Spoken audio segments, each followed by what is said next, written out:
Et il me dit, fils de l'homme, vois-tu ce que font dans les ténèbres les anciens de la maison d'Israël, chacun dans sa chambre, pleine de figures.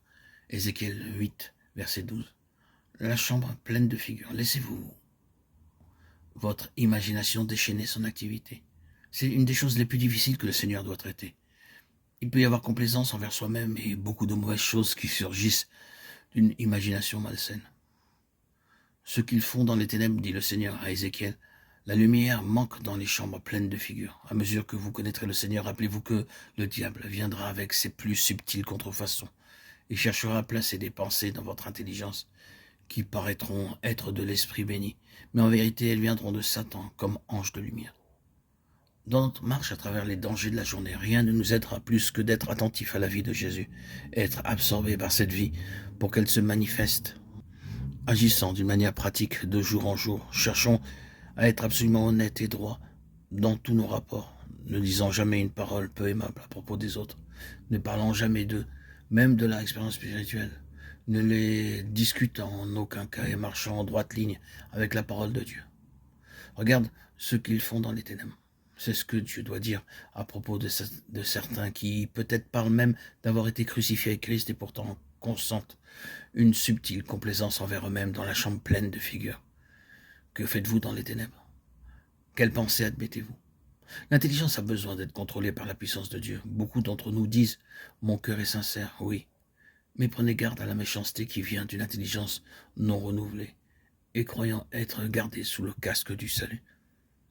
Ne permettez jamais à votre imagination de revenir en arrière au jour d'hier. Marchez avec Dieu simplement et sans détour maintenant. À l'instant même où vous êtes conscient d'une pensée ou d'une parole qui sortirait de vos lèvres, paraissant déplaire le Maître, dites immédiatement « Seigneur, applique la puissance du précieux sang ». Que faites-vous aujourd'hui? Pensez-vous à propos d'hier, de la semaine dernière?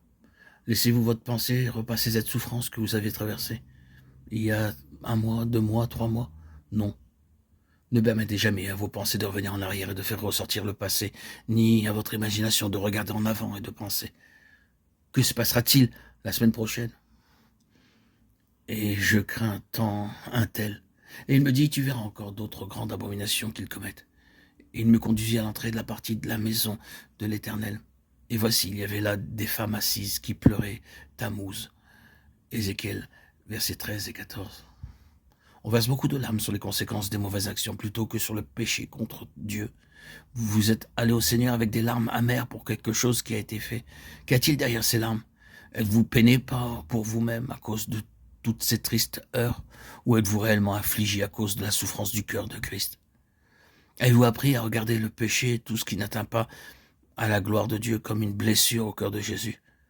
Notez que pleurer à cause de notre souffrance pour ce que nous avons perdu, au lieu de pleurer sur ce que le péché signifie pour Dieu, le Seigneur appelle cela une abomination.